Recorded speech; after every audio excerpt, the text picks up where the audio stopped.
Hey everyone, welcome back. We are back with our cash stuffing for the week for Monday, and this is my 12-month cash stuffing session. So, with that being said, I was already caught up until next Monday, which is July 4th, but I have a little extra money since I can't go on my trip due to airport strikes going on until December. So, instead of letting that cash just sit around and not have a name, a place, or a home, I should say, we're going to go ahead and stuff some extra cash into these binders because extra is never going to hurt.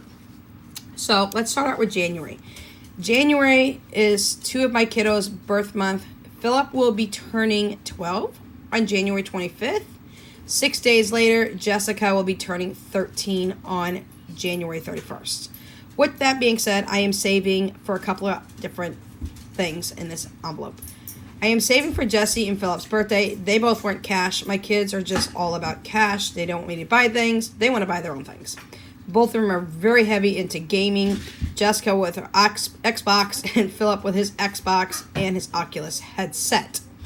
So we are saving $20 every month, okay? But we're going to add a little bit more because I didn't start this in January. My goal is to get these kiddos to $200 per child, and I should be able to meet that goal by the end of the year so that in January I could just hand them their money and they can be on their merry way to get whatever they want on their Xboxes or my son's Oculus headset. With that being said, we are going to stuff a $20 bill for each one of them into this envelope. The second thing that we're saving for in this envelope is they're eating out on their birthday. They both want to go to Golden Corral. It's one of their favorite places to eat. And I also need to save for each one of their cakes. So that's kind of a combined situation as well. Currently, I have $20 in for each one of my kiddos. I'm going to put another $20 in for each one of them. That will each give them $40 as of right now. And then we have $30 in here already to go towards their Golden Corral visit for food, for dinner that night, and for their cakes. Now, I also will have to bulk that up a little bit more because we do have to take Uber to go there, y'all. And if you want to talk about gas prices, let's talk.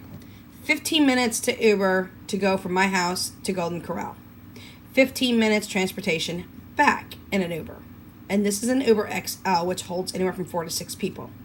Y'all, let me tell you, in a round trip, 30 minutes between to and from, 15 minutes each way, is going to cost me, are you ready for this?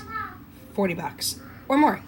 So when you talk about inflation and gas prices, I can feel you, and I even feel it more because I pay a lot more. And it sucks. But you know what? I don't have a car payment. I don't have car insurance. I have to take Uber. So while you guys all have a car payment and insurance, I'm getting killed riding in Uber with the fees that I have to pay. So this is a $5 bill, and this is actually going in the back part. That is going towards Uber transportation. That is going towards Golden Corral and going towards their cakes. You okay, Jessie? Yeah. Jessie almost fell. She's bringing the dogs back in. So with that being said, I'm going to put my 20s on this side. They each have a $20 bill in here for their birthday coming up. I'm going to add in another 20 for Jessie and another 20 for Philip. That will each give them $40 towards their birthday. Let me go ahead and make sure I grab my paper clip over here off to the side. And I'm keeping this separate, y'all, like this, from their birthday money for their cake, their eating out, and Uber, because I need to make sure that I have them separated. Now, when you're visually impaired, there's a lot more that goes into making sure that your envelopes are okay when you stuff them than if you can see. So, there's that. February, nothing really happens. In February, we are going to be doing Valentine's Day. I forgot I left that one open. So my kids aren't going to do really too much. They might want some candy, that kind of thing. So that is February. All right, we're going to March. March is my mom's birthday. We're putting a $5 bill in there. She currently has 30. Each one of these envelopes has 30 with the exception of November and December. We'll get to that in a minute. So my mom, I will be getting her next year for her birthday, for her 70th birthday. I will be getting her a really nice restaurant card that she and her husband can go out and eat for her birthday, and I will provide her with that in a birthday card. So that is my mom's for March. That makes her having $35. Then we're going to go to April, and April is Danya's birth month. Now, Danya has 30 in there as well for eating out. She also wants to go to Golden Corral. So I'm adding a $5 bill in. So it will be for transportation, Golden Corral for the family, and also her birthday cake. So with that, I have a third $20 bill because I took out three $20 bills. Normally I just stuff $70 in here, y'all, per week. But given the circumstances of what's going on and I'm not going anywhere, it is what it is. She has one $20 bill for her birthday. Danya is getting another $20 bill. So now she'll have $40 for her birthday. I will be updating trackers this week. I'm trying to get caught up on a couple of things. I'm revamping my budget binder in the full bit. So that is April.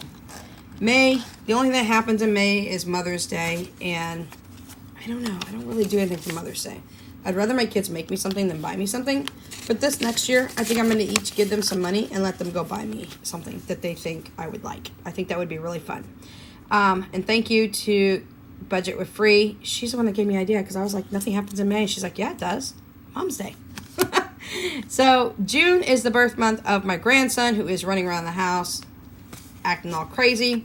He's getting $5. He just had his birthday. So I am putting a $5 bill in here, and this will give him literally $35, and we will be giving him a pretty good size amount next year for his birthday. I actually give it to my daughter, either through Cash App or PayPal, and then she can go do whatever she wants with that money. She goes out and buys his gifts and that, from grandma to grandson. So this is my July through December budget binder, my other half of my monthly binders. So July, I have misplaced my little binder 6A tracker, and I will go ahead and remake a new one. I took out the money from that was in here because it is going to my mom's husband. His birthday is July 17th.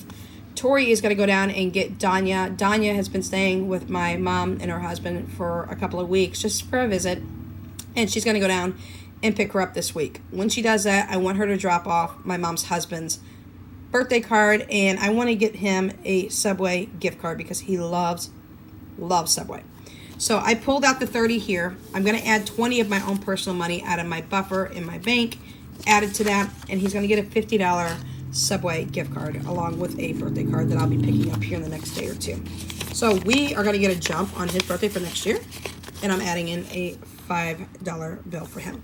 Now I will go ahead and make another tracker here. I just set it aside. It's probably on my desk and I just don't know where it's at.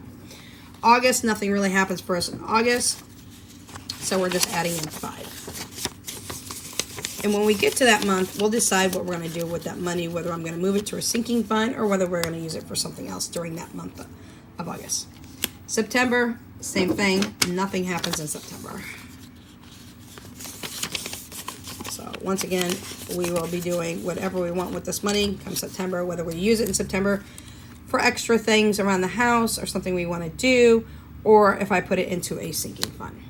October, my kids are not doing trick-or-treating anymore, but they do want candy, and my son will remind me multiple times. I owe him candy from last October, so he may get double the candy this year. We shall see. So we're putting 5 in for October.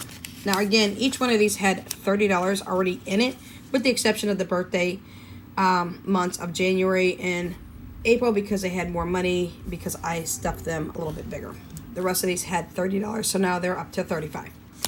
Now we're going to get to the last 2 months, which is November and December, and I already took the money out of here because I already was anticipating what I was going to be doing. And with these two, I am stuffing a $100 bill. Now, they each had $90 in them.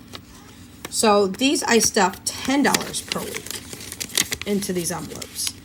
And we had a total of $90, but I wanted to stuff another 10 today. So I took out the 90. I'm adding the 10 to it, which would make $100, and to consolidate these down quickly and not have to go through a whole bunch of envelopes at one time trying to consolidate items down in envelopes, I do it as I am stuffing. So this is $100. This is for the month of November. This is for my daughter Tori. She'll be turning 24 on the 28th of November this coming year, and I want to make sure that by the end of this year, she has $400 stuffed in here. So if I'm not caught up by then I will definitely make sure that I pull out of my buffer to make sure I meet that $400 goal for her. She'd like to get herself a new wardrobe. So that's what we're going to make happen. December is the same way. I stuffed $10 per week in December, and I had $90 in there as well. So I took out the 90. I'm adding the 10 for today, which makes 100. So we're just throwing in a $100 bill. So that is what we have for our weekly 12-month binder stuffing. We're going to put this aside. Ooh, I almost knocked over my tea that my daughter just made for me.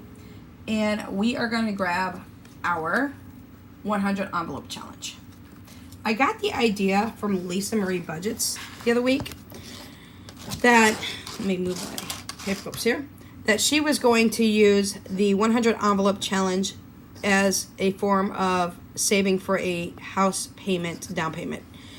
I would like to do the same. I thought that was a fantastic idea. I had the 100 envelope started just recently, and I didn't know what I was going to save for. I had no clue. So when I saw that video, I thought, oh my gosh, great idea. I need to do the same. So instead of having 100 envelopes sitting in front of you and trying to stuff a bunch of numbers and denominations into a bunch of envelopes and trying to crush them into our box, I came up with this method. And what I did was, for example, the first envelope says 3. This is envelope 1 and 2. So I'm doubling the envelopes. So that's 3. Okay? Then you go back to the next one. This is envelope number 3 and 4, which makes 7. So, and full on and so forth. With that being said, we are at envelopes number 9 and number 10, which makes $19. So let's go ahead and pull that. So we got 10, 15, 16, 17, 18, and 19. And I forgot last week to stuff this. So I'm going to put this into my Monday stuffing rotation instead of having it on Wednesdays. And that's what we're going to do. This is envelope number 11 and 12. That makes $23. So that's the last envelope that we'll be stuffing today. So we have a 20, a 1, a 2, and a 3. And Lisa said that she was going to probably stuff the 100 envelope challenge completely 4 times. And that's exactly what I've decided to do as well. I have pulled my trackers. I am remaking my binder to make it more simplified, more easy. I'll be showing you that here in an upcoming video this week as well. I'm just simplifying things because what I like to do is do a whole bunch of things at once and then I get overwhelmed. So I've learned I need to simplify things. I simplify my house right now. It's all being condensed down, minimalizing it my way so that it's functional and works well. So I'm doing that with my budget as well. In my budgeting system, I should say. So with that being said, while I'm working on revamping that binder I should have done in the next day or 2, I will show you the whole components of that. But I just wanted to make everything a little bit more simple and a little bit more easier to do. So that's what we have for you today, y'all. I hope you have a fantastic Monday. We'll catch you in the next video. I have my homeschooling curriculum video coming up here shortly. My son came down with an extraordinarily high fever late last night, so I'm going to work throughout the day to get that binder done so I can show you our curriculum and everything that we have involved in the homeschooling process for my 2 7th grade children, Philip and Jessica. All right, y'all. We'll catch you in the next video. Till then, Without Limits Budgets is out.